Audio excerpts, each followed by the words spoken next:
सबसे पहले तो मैं एमएनटी जो न्यूज़ नेटवर्क है इनका शुक्रिया अदा करती हूँ कि आपने मुझे यहाँ आमंत्रित किया है अपने मंच पर और मुझे आज बोलने का आप अवसर दे रहे हैं। और जितने भी लोग हमें देख रहे हैं और जो मेरे को पैनलिस्ट हैं उन सबको मेरा जय भीम। तो बात आपने शुरू की है शपथ से। देखिए शपथ या जो ओथ सेरेमनी होती है जिसको हम स्वेरिंग सेरेमनी भी कहते हैं, उसका अर्थ क्या होता है? तो शपथ का जो अर्थ है वो होता है एक तरह से औपचारिक वादा या एक फॉर्मल जो प्रॉमिस होता है, जो हर वो व्यक्ति को करना पड़ता है जो अपने निजी क्षेत्र से बाहर आकर जब एक बड़े संकल्प के लिए, खास तौर पे लोक हित के लिए जब काम करने लगता है। जब वो किसी भी संस्था के साथ जुड़ता है, चाहे वो पॉलिटिकल होती है, सोशल होती है, एजुकेशनल होती है, जहाँ पे उसको लोक हित में जाना होता है काम करने के लिए, वहाँ पे ये ओथ सेरेमनी जो है ये अक्सर होती है और बहुत सारे प्रोफेशंस में ये होती है। ऐसा नहीं है कि सिर्फ हमारे विधायकों को या पॉलिटिकल जो है पार्टीज है उन्हीं में होती है। अब जिस तरह से मैं अपनी बात करूँ तो एक जो डॉक्टर्स का प्रोफेशन है इसमें हमें भी एक ओथ लेनी पड़ती है जब हम काम शुरू करते हैं कि हमें भी जो अपना जो निजी स्वार्थ है उसको पीछे रख के मानवता की सेवा जो है वो करनी है। तो जब हम बात करते हैं विधायकों की या सांसद जो जाते हैं, हमारे जो रिप्रेजेंटेटिव्स होते हैं जो जाते हैं सांसद में उनकी, जिसका आज विषय भी है जिस पर हम चर्चा कर रहे हैं, तो सबसे पहले जो वो है वो एक ओथ सेरेमनी से गुजरते हैं जो कि बेसिकली एक स्पीच एक्ट होता है और उसमें ये वो वादा करते हैं कि वो पूरी जो निष्ठा है, पूरी जो श्रद्धा है, पूरा जो एक निष्काम भाव है या ईमानदारी के साथ जो है वो कॉन्स्टिट्यूशन का पालन करेंगे और ना सिर्फ पालन करेंगे, उसका जो उनके कर्तव्य हैं, उनकी ड्यूटीज जो हैं, उनका भी वो जो है बहुत अच्छी तरह से ईमानदारी से पालन करेंगे। और जो कॉन्स्टिट्यूशनल विचारधारा होती है या जो मोरालिटी होती है उसके दायरे में रहकर वो काम करेंगे, इसका उल्लंघन नहीं करेंगे। तो देखिए इसके जो बेसिकली जो फ़ायदे होते हैं या इनका जो महत्व होता है, मेरे हिसाब से वो 2-3 बहुत मतलब जो महत्वपूर्ण जो बहुत इम्पोर्टेंट है वो हैं। पहला ये है कि जब वो लेते हैं ओथ तो एक वो अपनी तरफ से अपने आप को शो करते हैं कि I am ready to work for the people. दूसरा होता है कि वो जब शपथ लेते हैं तो उनके अंदर भी वो एक रिस्पॉन्सिबिलिटी की भावना पैदा होती है कॉन्स्टिट्यूशन के ज़रिए, जो कि हमारा जिसके अधीन रहकर वो जो शपथ लेते हैं, जो कि हमारा सुप्रीम लॉ है, तो उसके प्रति भी एक रिस्पॉन्सिबिलिटी, एक श्रद्धा उनके अंदर पैदा होती है। तो इसका वो भी काम करता है जो ओथ सेरेमनी है। और लोगों के लिए वो जो हैं वो अकाउंटेबल होते हैं। अकाउंटेबिलिटी जो है जब आप इतने सारे लोगों के सामने ओथ ले रहे हैं या आप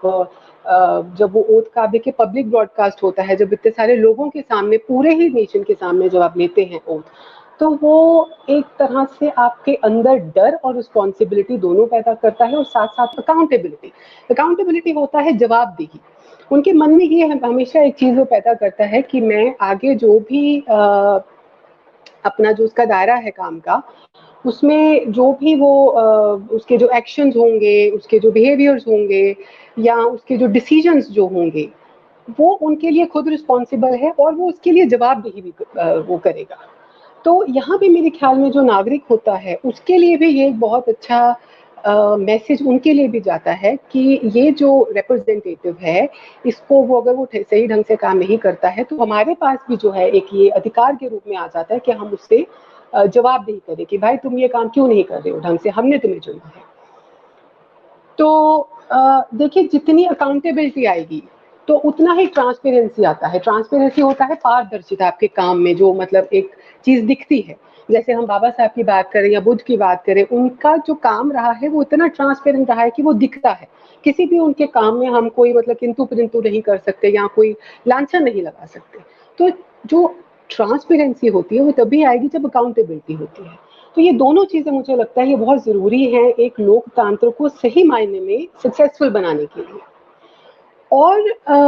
आगे मैं ये बात करूँगी कि जब भी आप देखिए ये ओथ सेरेमनी होती है, हमारे जो विधायक हैं या जो सांसद हैं या जो हमारे पब्लिक रिप्रेजेंटेटिव्स हैं, ये लेते हैं। तो ये जो ओथ होती है ये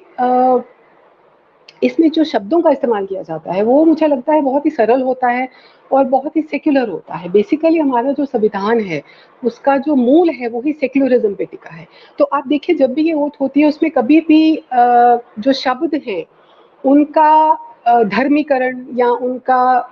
आप कहिए लैंगिकरण हो गया या जातिकरण नहीं होता है कि मैं इस कम्युनिटी को बिलोंग करता हूँ या मैं यहाँ का हूँ तो मैं इन्हीं को रिप्रेजेंट करूंगा, इन्हीं के लिए काम करूंगा। तो ये जब मैसेज जो होता है, देखिए ओथ सेरेमनी जब होती है, पब्लिक ब्रॉडकास्ट होती है, तो ये एक तरह से मुझे लगता है कि इंटरेक्शन का भी काम करती है, जो हमारा जो पब्लिक है और जो हमारा जो लीडर है उसके बीच में एक पब्लिक की ओर से भी, मतलब आप देखिए उनको एक मैसेज आ रहा है रिप्रेजेंटेटिव की तरफ से, और पब्लिक को भी भरोसा थोड़ा सा होता है कि ये हमें जो है जाति के नाम पे या धर्म के नाम में हमें बांटेगा नहीं, हम सबके लिए काम करेगा। तो मेरे ख्याल से ये इसका एक ये भी बहुत इंपॉर्टेंट फंक्शन है कि ये एक तरह का जो लयबद्धता होनी चाहिए, हारमोनियस जो एक इंटरेक्शन होनी चाहिए लीडर और पब्लिक की, लीडरशिप की और जो नागरिक होते हैं उनकी, उसमें भी बहुत ये सहायक होता है। तो मोटे तौर पर अगर मैं इसको सम अप करना चाहूँ तो मैं ये कहूँगी कि जो ओथ सेरेमनी होती है बेसिकली वो उसके 3 फ़ायदे हमें होते हैं। एक तो ये है कि जो ले रहा है पब्लिक ओथ, जो पब्लिक में ओथ ले रहा है, उसको उसका जो अपना एक रिस्पॉन्सिबिलिटी है कॉन्स्टिट्यूशन की तरफ उसकी बढ़ती है, वो फ़ील करता है। दूसरी चीज़ है उसकी जो रिस्पॉन्सिबिलिटी होती है लोक हित की तरफ, वो भी वो उसका जो एक दायरा बड़ा होता है। तीसरा और जो सबसे इम्पोर्टेंट चीज़ मैं समझती हूँ वो ये है कि जो एक उसकी निजी जो रिस्पॉन्सिबिलिटी होती है, एक जो उसकी इमोशनल कमिटमेंट जो होती है अपनी तरफ कि मुझे अपने आप को भी देखना है समय समय पर कि मेरी जो सामाजिक जो मेरा मेरा जो मतलब आप कह सकते हैं कि मानसिकता है या जो विचारधारा है, क्या वो कहीं भी मेरा जो ये काम है जो मैं लोकहित के लिए कर रहा हूँ उसमें रोड़ा तो नहीं बन रहा है, क्या मुझे वो चेंज करना जरूरी है। तो ये जो ओथ सेरेमनी होती है बेसिकली मुझे लगता है ये ट्रायंगल की तरह काम करती है, और कॉन्स्टिट्यूशन को और लोगों को और अपने लिए जो निजी स्तर पर जो एक इमोशनल कमिटमेंट होती है या एक इंट्रोस्पेक्शन जो होती है ना, वो उस चीज को ये आगे लेके आता है।